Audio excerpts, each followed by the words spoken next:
La jueza Lorena Giuliano aceptó el pedido de la fiscal Sandra Fleitas y formalizó la investigación contra el ex senador del Frente Amplio, Charles Carrera, a quien se le imputó por los delitos de fraude en concurrencia fuera de la reiteración, con un delito de falsificación ideológica, en esto como autor mediato, y con un delito de utilización de información privilegiada. Para ahondar en esta formalización recibimos a Juan Manuel González Rossi, abogado defensa del ex senador Carrera. Juan Manuel, muchas gracias por atendernos esta mañana. Hola, buenos días. Gracias a ustedes por la invitación. Bueno, Juan Manuel, ¿cuál es la primera evaluación que se puede hacer sobre la formalización de la investigación? Bien, a ver, ¿por dónde empezar? Acá hay un punto que es muy importante comunicarlo, sobre todo porque en general no se sabe o no llega bien al público, y es en qué consiste la formalización y qué es lo que los jueces controlan para formalizar a una persona. Yo planteo acá que existe, esto es un problema creo que legislativo que tenemos en Uruguay importante, y que existe una gran desproporción entre los efectos que genera la formalización y los requisitos para adoptarla. Porque los efectos son muy grandes, son muy importantes, son muy dañinos en la vida de una persona, y los requisitos para adoptarla son mínimos. Si uno es minucioso y va palabra tras palabra a deconstruir ese requisito que entienden los jueces de primera instancia, los tribunales de apelaciones y la Suprema Corte de Justicia para formalizar a una persona, es algo muy, muy, muy básico. Entonces, diciéndolo de forma lo más sencilla posible, es que el juez lo que controla es que el relato que le hace el fiscal encuadre a grosso modo con alguna figura del Código Penal. Entonces, el juez no ve ninguna prueba, no puede ver ningún tipo de prueba, está en el aire, tiene los ojos vendados.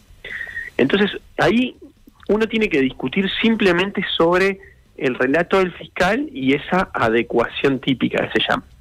Pero si esa discusión es medianamente discutible, valga la redundancia, ya el juez dice, bueno, entonces, siendo que las cosas pueden ser discutibles o pueden ser interpretables, esto hay que enviarlo ya para un escenario para que sea resuelto en juicio, con todas las garantías.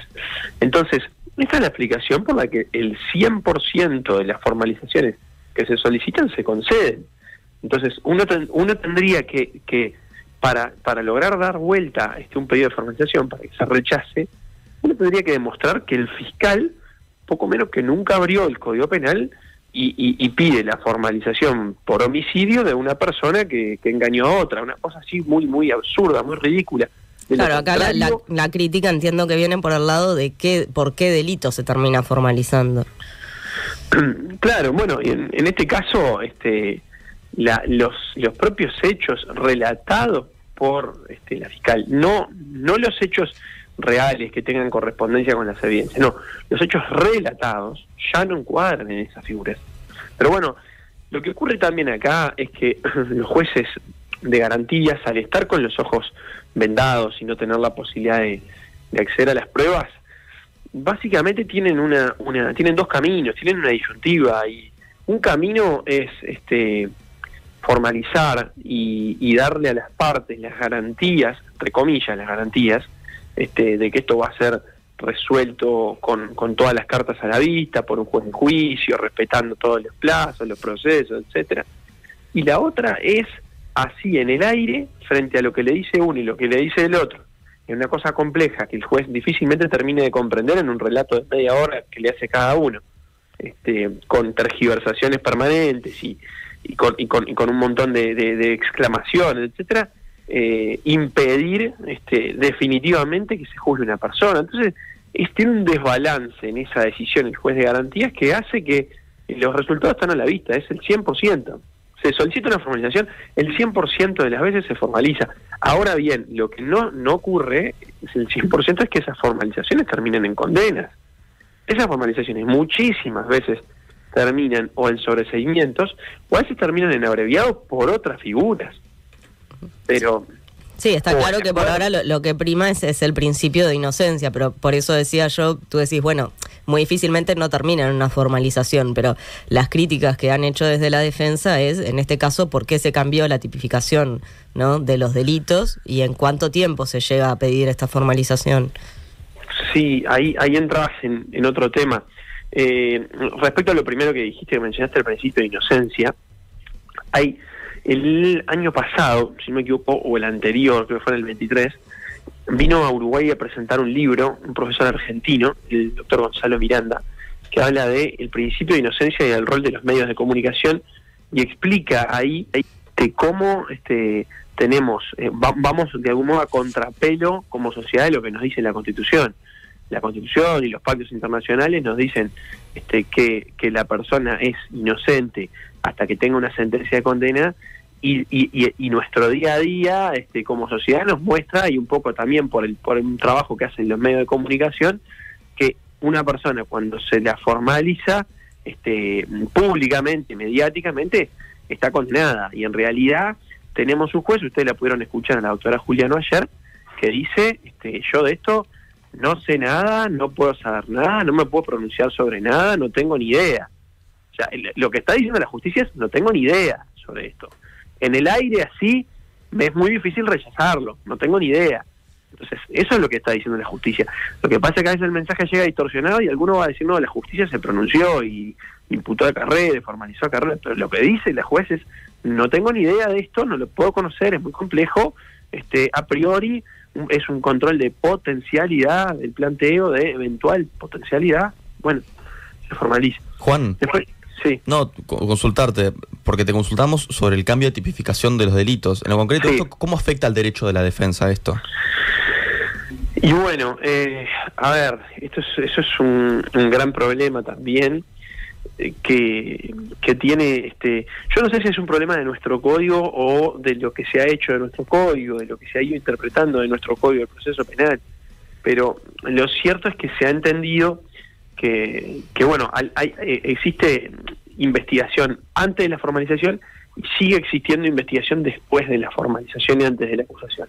Entonces puede ocurrir que un fiscal formalice, siga investigando, encuentre nuevos hechos y amplíe esa formalización. Es decir, viene investigando a una persona, vamos a suponer, viene investigando a una persona por una rapiña o por un copamiento, y cuando sigue investigando se da cuenta que en ese mismo acto cometió un abuso sexual contra una de las víctimas que estaban en ese lugar. Entonces le amplía la formalización y le suma otro delito.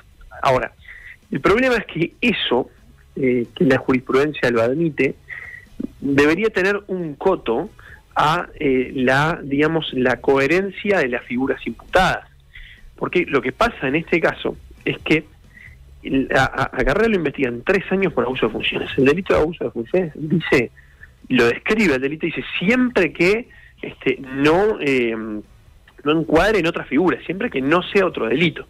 Entonces lo que está diciendo la Fiscalía es, cometió abuso de funciones y no cometió ningún otro delito. O sea, uno tiene un pronunciamiento del Estado, y no es de pasillo esto, lo escribió, la doctora Porteiro lo escribió, pidió el desafuero y lo escribió, ¿no? El Estado tiene un pronunciamiento del Estado donde está diciendo, usted no cometió otro delito, cometió solo este.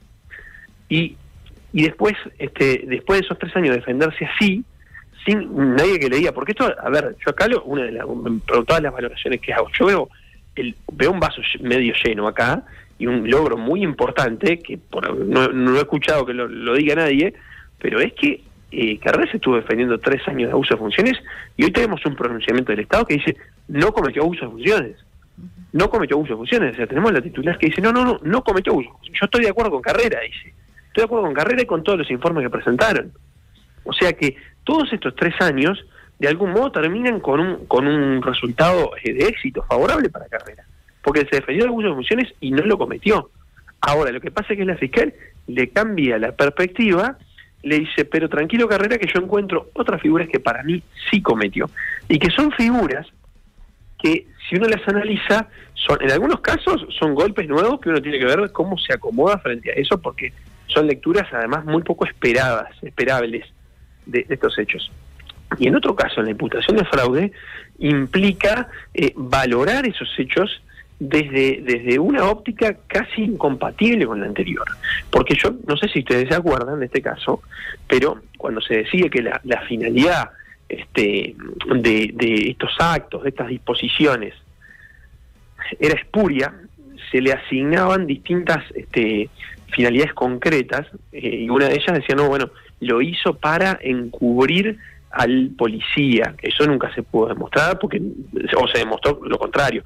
Otros decían, no, lo hizo porque eran correligionarios políticos de carrera, menos aún, se demostró que no.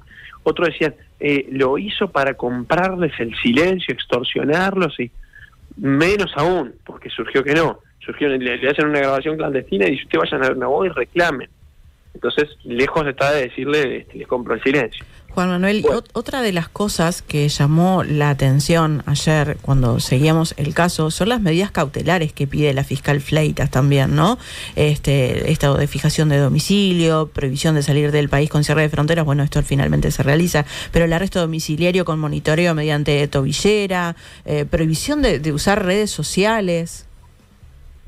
Sí. ¿Y cuál es tu pregunta? Bueno, justamente, ¿esto también sorprende o llama la atención unas medidas así tan estrictas para este tipo de casos? Sí, lo primero que llamó la atención ahí es que el Código del Proceso Penal lo que establece es que cuando es una pedido de formalización sin detenido, que se hace por escrito, si se van a solicitar medidas cautelares ya tiene que surgir en ese escrito, lo que a uno le permite prepararse para una audiencia y saber si se va a tener que defender de la solicitud de medidas cautelares o no, porque digo, no es menor ahí que en algunos casos se puede sobre la medida cautelar diligenciar prueba y entran a la cancha nuevos argumentos, etcétera. Entonces eso ya de por sí fue un movimiento de fiscalía que no estuvo correcto. Nosotros lo advertimos en la audiencia, la fiscal lo justificó en base a que no le habían dado los tiempos.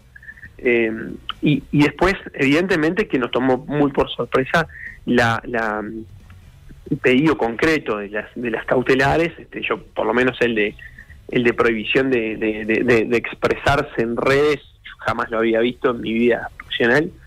Y las demás creo que no tienen ninguna conexión con los efectos buscados, que además uno cuando pide una medida cautelar tiene que demostrar.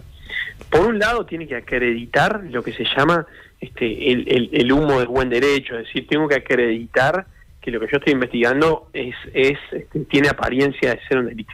Y después tiene que acreditar el peligro procesal, que en este caso es que se frustre una prueba o que el imputado pueda fugarse. Lo de que el imputado pueda fugarse, que en este caso ni se planteó, con acierto, creo que por la fiscal no lo puede ni plantear, no tendría ninguna lógica, aunque le pide una medida de no salir del país, y el peligro de frustración. Pero el peligro de frustración se tiene que fundar, decir, bueno, me falta diligenciar a tal testigo, es presionable por tal razón, ya pasó que lo llamaron, ya pasó que lo intimidaron, y por lo tanto quiero limitar la libertad del imputado de forma tal que no pueda amedrentarlo, etcétera. Pero eso no ocurrió, en realidad es como un planteo muy difuso de cuáles las supuestas evidencias que le restan por diligenciar, y entonces se le pidió una tobillera electrónica, y que además supuestamente en ese planteo muy difuso la expresión en redes intimidaría o amedrentaría. Realmente no tiene mucha lógica. Creo que la doctora Juliano lo entendió bien. ¿Cómo sigue el caso de ahora en más, Juan? ¿Se prevé hacer una denuncia a nivel internacional? Sí, ahora la fiscal tiene un año para acusar, y bueno, veremos ahí, tal vez se lo tome, tal vez acuse en menos tiempo. Desde el lado de la defensa nos preparamos para una instancia de juicio. Y evidentemente que algo de lo que hablábamos en el correo de la entrevista, sobre el cambio de imputación y esa afectación de garantías, son uno de los temas en los que se está trabajando para la presentación de una demanda a nivel de sistema interamericano. Realmente lo que es la garantía del derecho de defensa, de ser correctamente informado de los cargos que a una persona se le imputan, de no ser investigado en más de una ocasión por un mismo hecho. Son todo un cúmulo de cosas que realmente cuestionan seriamente ciertas garantías. Juan Manuel González Rossi, defensa de Charles Carrera, muchas gracias por estos minutos en Nada que Perder. Muchas gracias a ustedes. Que pasen bien y buenos días. Gracias. Nada que perder. Nada que perder.